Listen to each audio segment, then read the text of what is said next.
दोस्तों, आप सभी लोगों का शुक्ला जी आगरा वाले चैनल में हार्दिक स्वागत, अभिनंदन एवं नमस्कार। दोस्तों,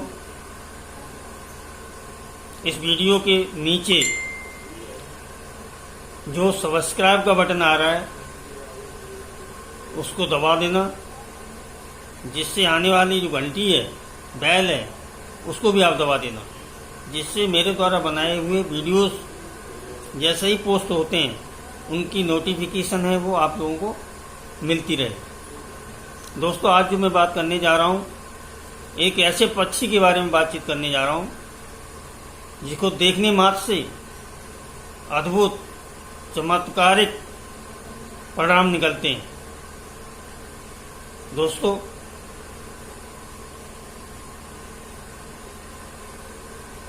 जो समुद्र मंथन हुआ था, देवताओं ने और दैत्यों ने समुद्र मंथन किया था, तो उसमें कितने रत्न निकले थे? किसी को मालूम है? नहीं तो मैं बताता हूँ। 14 रत्न निकले थे।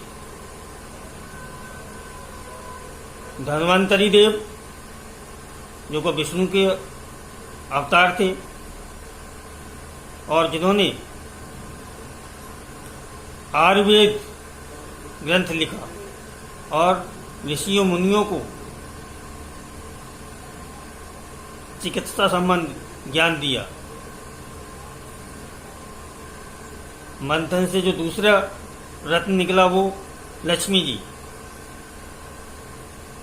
जिसका वर्णन विष्णु भगवान ने किया। कौस्तुभ मणि निकली, वो भी विष्णु भगवान ने धारण की।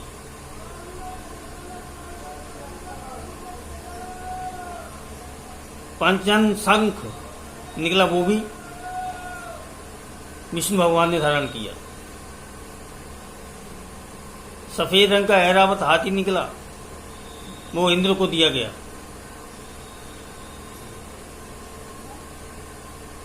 रंभा नाम की अप्सरा निकली थी, वो इंद्रलोक को दी गई।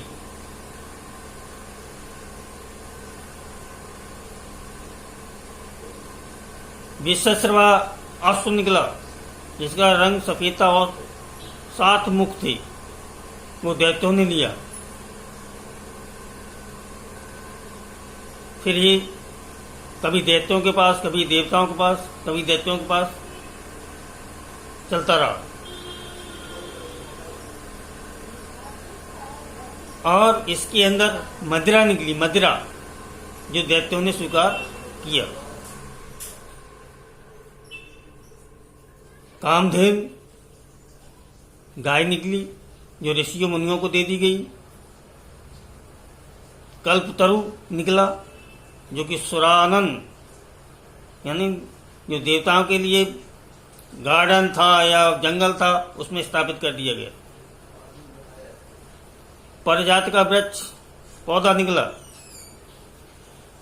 तो उसको बताया गया है कि आप पूजा के अंदर देवी देवताओं पर चढ़ाया जाएगा आपके फूलों को।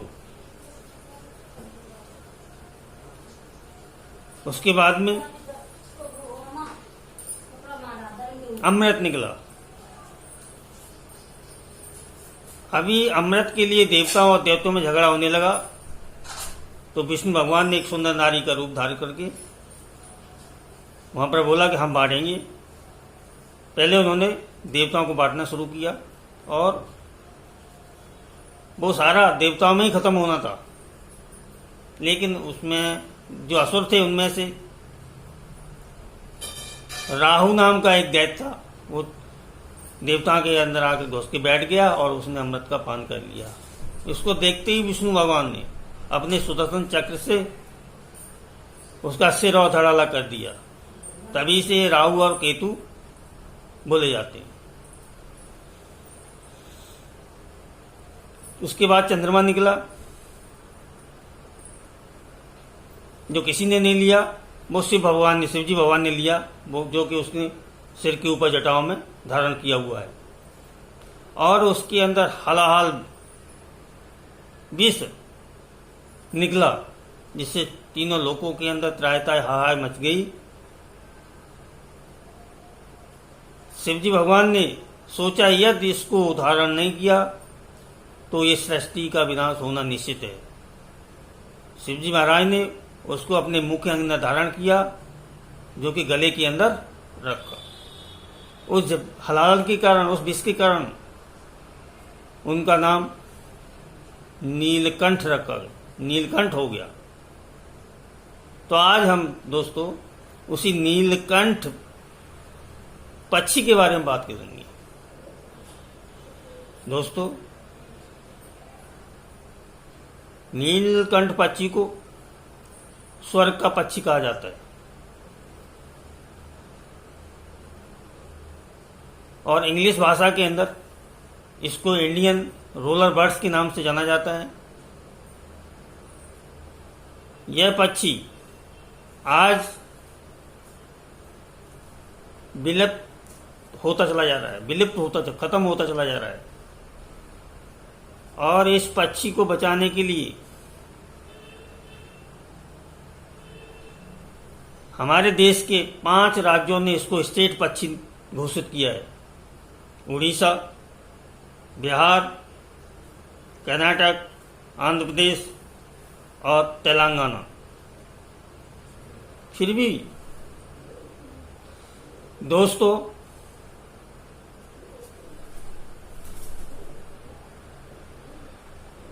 इस पक्षी को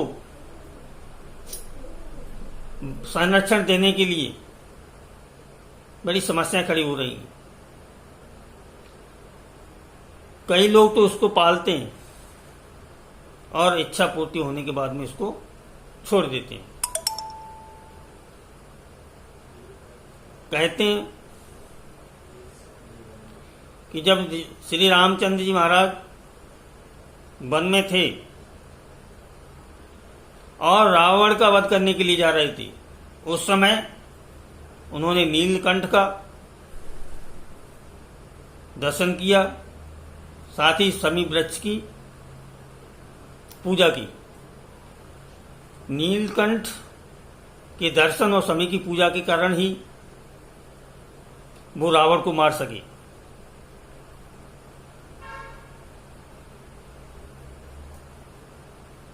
क्योंकि जो नीलकंठ है विष्णु भगवान का प्रिय और राम विष्णु के अवतार थे।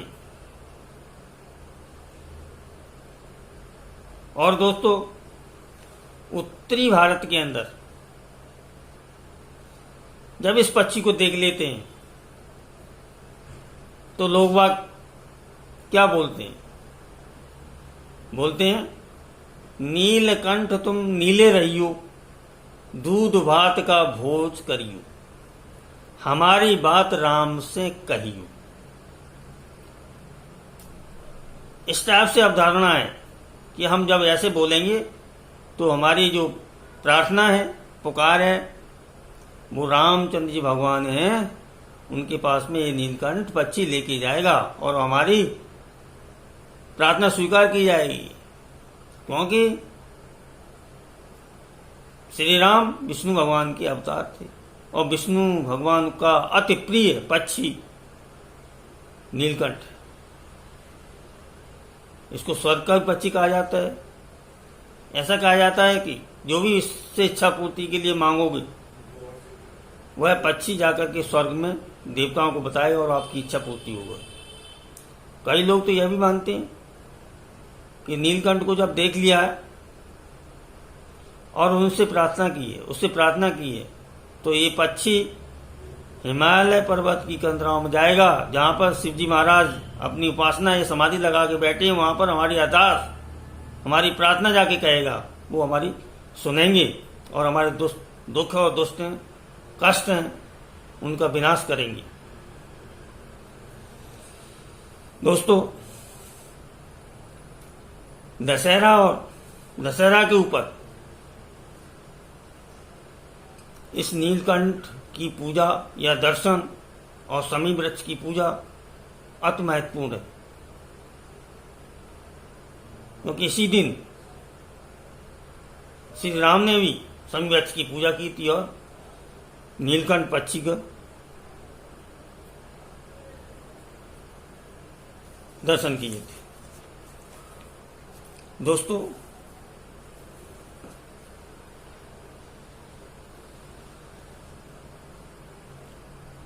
इस विलुप्त होने वाली पक्षी के बारे में सरकार ने काफी कदम उठाए हैं और दशहरा के ऊपर कई राज्यों के अंदर इस पक्षी को पकड़ के यातनाएं दी जाती हैं और ऐसा समझते हैं कि जितना ये चीखेगा उतनी ज्यादा प्रार्थना हमारी शंकर भगवान से और विष्णु भगवान से पक्षी हमारी करेगा। इसके लिए उसके साथ में बड़े अत्याचार किए जाते हैं, पैरों को बांध दिया जाता है, पंखों को ट्रिमिंग कर दिया जाता है। नहीं दोस्तों, इस विलुप्त होती हुई प्रजाति को बचाने के लिए हमारे को ऐसा नहीं करना है। और ये स्वर्ग का शंकर भगवान का एवं विष्णु भगवान का प्रिय पक्षी है और इसके दर्शन मात्र से इतने बड़े काम हमारे सिद्ध होते हैं। यह दर्शन हो जाए तो समझ लो इच्छा पूर्ति होने वाली है। नंबर एक क्या है दोस्तों, कि हमारी इच्छा पूर्ति होने वाली है। नंबर 2, समझ लेना पक्षी के दर्शन हो गए तो भाग्योदय होने वाला है।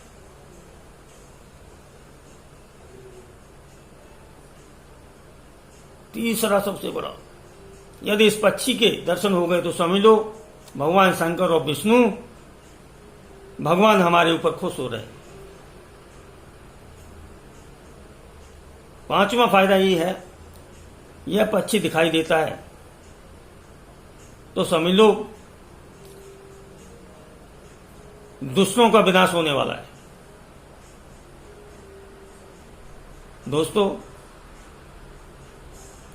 यह पक्षी अति शुभ प्रदान करने वाला, इसलिए इसका संरक्षण भी जरूरी है। और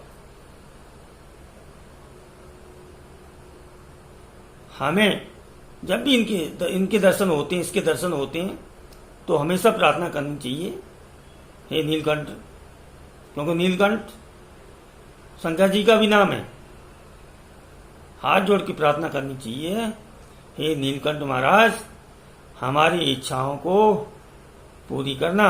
हमारे घर के अंदर धन धान दौलत संपत्ति सुख शांति आदि हमारे घर के अंदर प्रदान करना। दोस्तों, यहां तक बताए गए वीडियो के अंदर नीलकंठ पक्षी के बारे में आशा है कि आपको पूरी जानकारी मिली होगी। यदि आपको मेरे द्वारा बताई हुई जानकारी अच्छी लगी हो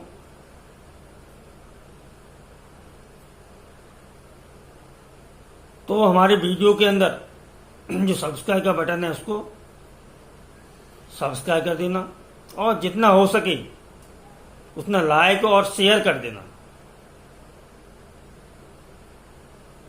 जय हिंद दोस्तों।